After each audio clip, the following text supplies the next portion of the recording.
Hi, லோகா படம் பார்த்தாச்சு. இப்போ அந்த படத்தோட ரிவ்யூ தான் உங்ககிட்ட சொல்ல போகிறாங்க. நான் ஒன்றும் பெரிய ஃபிலிம் எக்ஸ்பர்ட்லாம் கிடையாது. பட் எனக்கு என்ன ஜென்யூனாக தோணுச்சோ அதை அப்படியே உங்ககிட்ட வந்து ஷேர் பண்ணுறேங்க.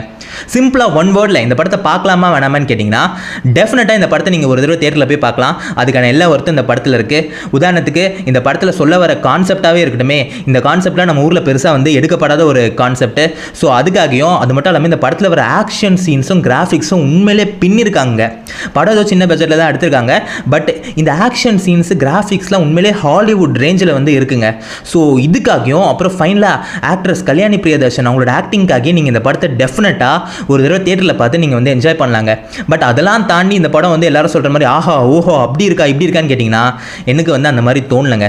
நான் இந்த படத்தை வந்து ஃபுல்லாக பார்த்தேன். எனக்கு வந்து இந்த படம் ஏதோ ஸ்லோ ஃபேஸில் போன மாதிரி தான் இருந்துச்சு.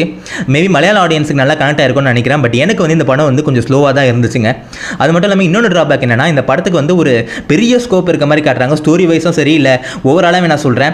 ஸோ இது உதாரணத்துக்கு சொல்ல போனால் இந்த படத்தை வச்சு இன்னும் ஒரு 10 படம் எடுக்கலாம், அந்த ரேஞ்சுக்கு வந்து காட்டுறாங்க. நிறைய கேமியோஸ் வருது, நிறைய பேர் வந்து வராங்க, நிறைய கதாபாத்திரங்கள். பட் இதெல்லாம் ஓகே தான். பட் இதை கொஞ்சம் இன்னும் தெளிவாக கிளாரிட்டியாக வந்து சொல்லியிருக்கலாம் அப்படின்னு வந்து எனக்கு வந்து தோணுது. ஏன்னா நிறைய இடங்களில் வந்து ஒரு மாதிரி அப்ரப்டாக முடிச்சுறாங்க. ஓகே இவங்க வராங்க, யார் இவங்க, எதுக்கு வராங்க அப்படின்றதே வந்து ஒரு மாதிரி தெளிவாக இல்லாமல் தான் இருக்குது. இந்த வேர்ல்டை மட்டும் இன்னும் கொஞ்சம் டீப்பாக வந்து எக்ஸ்ப்ளோர் பண்ணி ஆடியன்ஸுக்கு காமிச்சிருந்தாங்கன்னா உண்மையிலே இந்த படம் வந்து எல்லாருக்கும் நல்லா கனெக்ட் ஆகிருக்கும் அப்படின்னு வந்து எனக்கு வந்து தோணுதுங்க.